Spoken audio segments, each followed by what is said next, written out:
What's going on, guys? I'm Steve. Welcome back to the channel. Welcome back to another video. If it's your first time stopping by the channel, hit that subscribe button. Trust me, you won't regret it. You're a returning subscriber as always, guys. Welcome back, and I do appreciate the support. Guys, you're seeing an influx of special needs children being taken out by the people that need the most. This story right here, man, is crazy. I seen this morning. I wanted to share this with you guys. You see this woman up here looking like the version of Kid from Kid and Play, the old version of how he look now. Woman you see up here is from Ferndale, Michigan, where this story takes place. Shout out Ferndale. This woman's name is Vanjie Renee Everhart, 37 years old, and she looked like an albino street frog. This woman here is the mother of this girl right here. Girl you see is Kaylee Eileen Clark, 14 years old. She's nonverbal, special needs, and she has a genetic disorder. She was referred to as a happy person, always smiling. She's dead because on, let me get my stuff right, July 7th, she was found in the home with blunt force trauma to the back of her head. And now her mother has been charged with murder months later. This is despicable. And man, it's like there's nothing on this planet right now. In fact, nothing in America, let me rephrase it, as far as punishment wise, that can even equal an ounce of justice that this girl should receive. Take a look at this horrific story. A mother charged with the murder of her daughter. It's a case that has shocked the community, and tonight we're hearing from the little girl's family. 37-year-old Vanjie Renee Everhart is accused of killing her 14-year-old daughter, Kaylee, who had special needs and was nonverbal. Kaylee was found dead back in July from severe blunt force trauma to the back of her head. Her mother had claimed she died from choking, but after months of investigation, Everhart is now charged with murder. Erica Erickson joins us after talking with Kaylee's great uncle. Well, Kaylee's family says it's been hard enough losing her, but waiting for these charges has been agonizing, and they still want to know what really happened to her. She's just rotten. I mean, it's her own flesh and blood. 4 months after the brutal death of 14-year-old Kaylee Clark of Detroit, her mother, 37-year-old Vanjie Everhart of Ferndale, charged with murder and child abuse.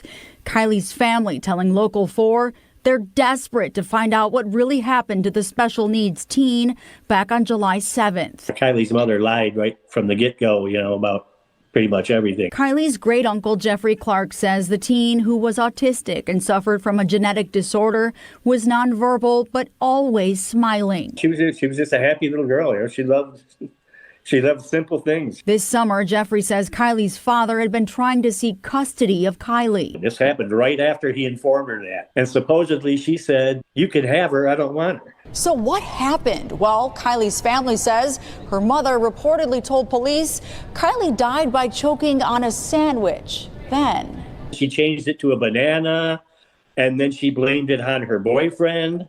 I mean, we don't even know if this really happened in Detroit because she lives in Ferndale. Kylie's family learning the teen had been living in a locked room, and the injuries to the back of her head so severe, as though she'd been in a bad car accident. Little Kaylee, who was only about 60 pounds, dying of blunt force trauma. It's hard to fathom. So I don't know if that's some kind of vindictive thing on her part, or if she's just pure evil. right now, Kaylee's mother, Vanjie Everhart, faces up to life in prison. Her next court date is November 26th. I'm Erica Erickson, Local 4. What the fuck is wrong with people? Folks, I ask you, what the hell is wrong with folks? It's just ironic to me, and I want to show you something. It's ironic to me. At the time, the husband or the ex, but what a baby daddy said he was going to get custody, and she was alerted. The girl died that time. I don't know why I'm saying baby a lot, but she died all of a sudden, unexpectedly. She blamed it on 3 things. First, it was a sandwich. Then it was a banana. Then it was the boyfriend. Always got a boyfriend.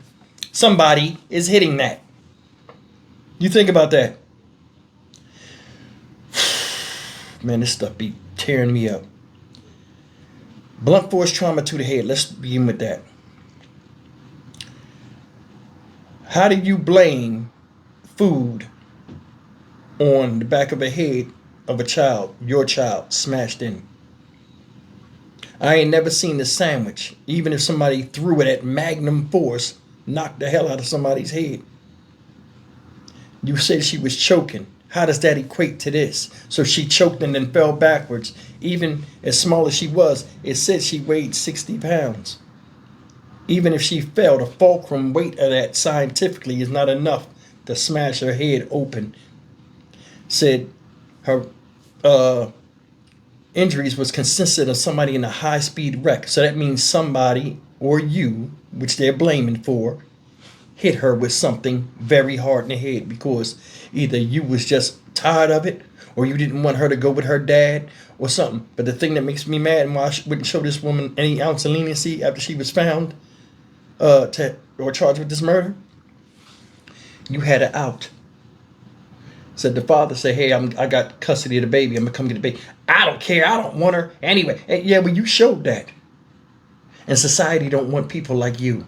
So what should we do after you show what need to be done to somebody that's unwanted? What should we do? See, that's the thing, man. People that know they'll face a punishment will face the punishment as long as it doesn't cause them any pain.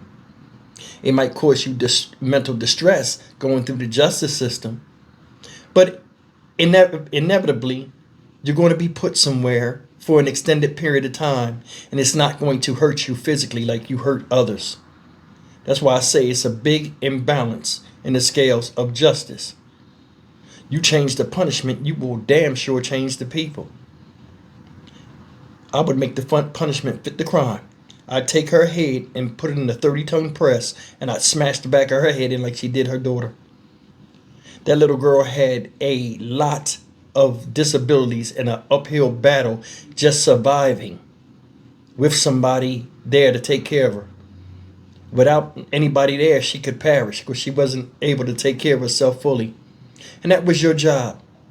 And you were relieved of your duties by somebody else that was willing to do it for you. And even though you didn't want to take care of her, you didn't want anybody else to neither. And that's why you'd go tonight if it was up to me. I'm sick and tired of people trying to handle savages with kid gloves in the justice system. See, I'm going to tell you something. I have no conscience when dealing with people that are unconscionable. I have no problem doing something to somebody that does something to others, especially when they can't defend themselves. In school, they always talk about bullying, how bullying is bad and this and that, and it needs to be called out. But nobody calls this shit out. Unwanted killing, taking advantage of somebody because they can overpower them. It's a lot of bullying going around here, and violence comes with it in adult form. Nowadays, it's pick your poison in this country. People pick and choose what they get offended by when all of this shit is fucked up. It hurts my heart that this little girl, with everything she went through, still had a smile on her face and still was full of love and happiness while she was locked in a room, kept locked in a room and treated like an animal by her own damn mom. She's sitting up there looking stupid as hell, bags under her eyes, hair all wild. I ain't do it. Get the fuck out of here. I'd give it a whole blade of that sword of justice, which is just there for show. Stock Market Steve for the Dynamic Reason channel. As always, like, comment, share, and subscribe once again. May this young lady, Kaylee Clark, rest in peace.